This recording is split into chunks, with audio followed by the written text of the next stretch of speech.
Medicine, by design, is supposed to make us feel better, right? But I'm sure you've seen those leaflets with side effects before. They're quite long. So maybe your headache will go away, but you never know if you'll get one of the many possible side effects. Let's take a closer look at some of them. Sleepwalking. You take a sleep aid like Zolpidem, close your eyes, and you're out in minutes. Most nights, that's the end of the story. But sometimes the brain lands in a strange in-between, the parts that move your body clock in, while judgment and memory clock out. That's when people have cooked breakfasts, filled online carts, even driven, and then woken up like nothing happened. But it's pretty easy to realize something's off when you live alone and wake up to a hot breakfast, a cleared bank account, and a delivery guy waiting for your signature on a giant bouncy castle. Sudden gambling addiction. You start a Parkinson's medication like pramipexole. The good news is the tremor eases and your movements feel smoother. The bad news is it doesn't just help movement, it also tickles the brain's reward circuit, especially D3 receptors in the feel-good pathway. Crank up dopamine, and suddenly every bad idea comes with theme music. In this state of mind, you can end up in different scenarios, such as spending hours on slot machines, diving into horse race betting, and chasing losses on autopilot in online casinos. Metallic taste that ruins food. You get sick, so you get on antibiotics.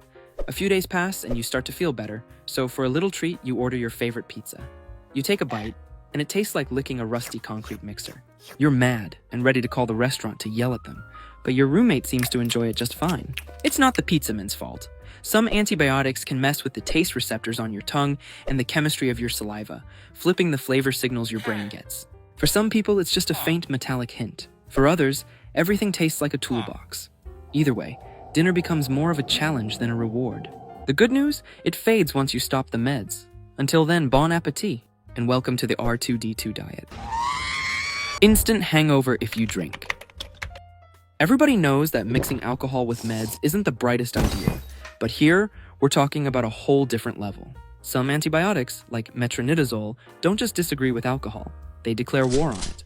These medicines can block an enzyme your body needs to break down alcohol, so even a tiny drink leaves toxic leftovers building up in your system. Within minutes, your face flushes, heart races, nausea hits, and your body treats that beer like you just drank liquid regret. People have reported these symptoms after just a single sip. The reaction fades after the treatment leaves your system. But until then, maybe skip happy hour. Or bring a bucket. Hair growth in weird places. If your hairline becomes dangerously similar to the McDonald's logo, you might consider a cheaper option than a turkey trip. Minoxidil. Sometimes it doesn't work. Sometimes it works just fine. But there's also a small chance of a werewolf transformation. Minoxidil boosts blood flow and nutrient delivery to hair follicles, but it doesn't really care which follicles. There are reports of people growing hair on their shoulders, back, forehead, and in one famous case, even the ears. The hair usually fades after stopping the medication, but while it lasts, you might want to invest in a good razor or a moon calendar.